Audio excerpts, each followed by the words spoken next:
manquait-elle?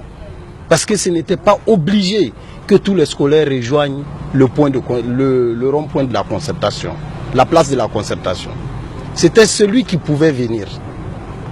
Parce qu'on savait qu'on était face à des personnes il fallait faire très attention.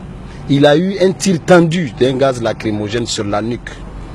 J'ai été personnellement à la morgue pour constater. Et quand j'étais à la morgue, je le dis parce qu'il y a assez de polémiques par rapport au nombre de morts. Par rapport au nombre de morts, moi quand j'étais à la morgue hier à 18h, de 18h jusqu'à 19h30, il y avait 5 corps qui étaient dans la morgue. Parmi les 5 corps, il y a 3 corps dont les noms écrits sur le constat de décès, le document qu'on dépose sur la dépouille. Il est écrit inconnu, inconnu, inconnu sur 3 documents. Il y avait un vieux de 70 ans et un enfant de 7 à 8 ans. Donc, tout reste à croire que les 3 personnes non identifiées, au départ, étaient non identifiées. À la suite, nous avons rencontré les parents de Bagalé à la porte de la morgue. Et ceux-ci sont rentrés et ont confirmé que c'est leur enfant. Ils nous ont dit qu'il est étudiant en sociologie. En sociologie, 3e année. À la faculté des sciences humaines, à l'université Abdou Moumouni de Niamey. Vous pensez que pour revendiquer son droit, on a besoin de tuer un Nigérien? Et ces hommes politiques ont tué un Nigérien pour plaire au président de la République. Je le dis et je le répète, c'est pour plaire au président de la République. Pourquoi? Nous avons constaté que hier lundi, il y avait un passage présidentiel à 8h et il y a eu un retour à 21h. La garde présidentielle a fait un jalonnement. Donc il est quoi? Qu'est-ce qui s'est dit, ces hommes politiques? Nous, Issoufou nous a nommés, donc il ne faut pas qu'ils comprennent que ça ne va pas dans ce pays. Donc il faut pilonner ces étudiants-là pour que quand le président passe et repasse, il ne constate pas que ça ne va pas à Niamey. Et j'aimerais que j'appelle au sens élevé de la responsabilité du président de la République. Nous sommes dans une situation critique où il y a mort d'homme. Et quand il y a mort d'homme, il y a remise en cause de la démocratie. Ces personnes qui sont coupables, ces auteurs, les co-auteurs de cette situation-là, de ces crimes barbares, doivent être mis à la disposition de la justice, peu importe le rang qu'ils ont dans ce gouvernement. Nous ne sommes pas sortis pour brûler le Niger ni Niamey. Nous sommes sortis pour que nos amis en face comprennent que ça ne va pas dans l'école nigérienne.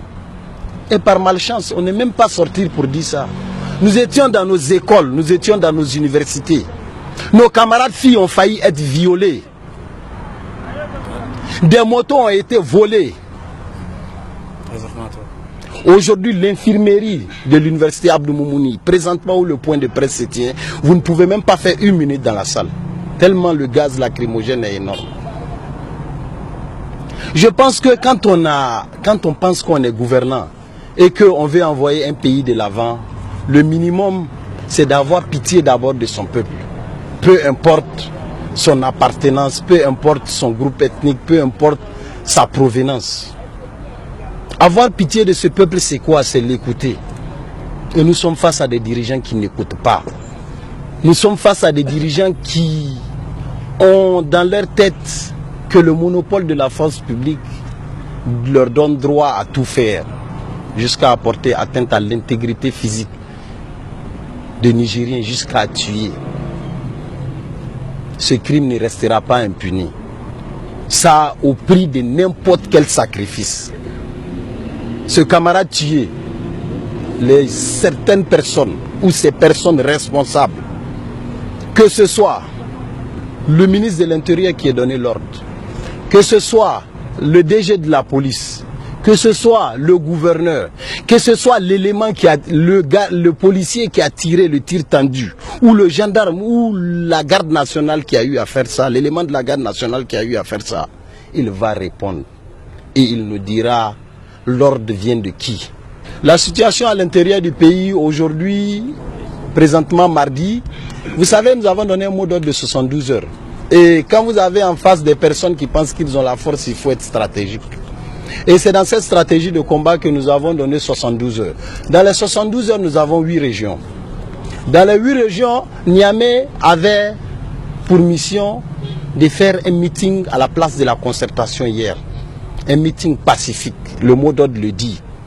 Marchez, venez vers la place de la concertation en respectant les règles de la démocratie. Le document, il est là et il n'y a rien qui dit qu'il faut tuer ou casser. Nous avons quoi pour tuer? Nous avons quoi pour casser? Nous avons quoi pour brûler? Ceux qui brûlent les cassent, on les a vus hier et qui tuent. Par rapport à l'intérieur, il y a Tawa qui est en mouvement actuellement. Nous avons l'université de Maradi qui a maintenu hier jusqu'à 22 h. Il y a l'université de Zender, Inch'Allah, tout à l'heure aussi, va créer les conditions pour s'activer de son côté. Les autres universités vont répondre et demain sera un jour très décisif. Je crois que si le gouvernement ou les autorités en charge de la sécurité publique ont eu la force et ont un moral assez fort pour supporter la mort d'un scolaire, la mort d'un fils du Niger, demain, et je le dis, demain, vous risquez de tuer tous les scolaires, partout là où ils sont. Le gouvernement ne comprend pas l'acte qu'il est en train de poser, mais il le comprendra très tôt. Relativement aux camarades décédés dont nous avons les preuves matérielles, j'ai été assez très clair par rapport aux morts. Nous avons constaté 3 morts et il y a un seul que nous avons une identité sûre.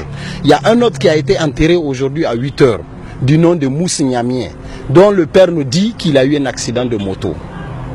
L'autre, c'est l'étudiant du campus, Mala Bagalé.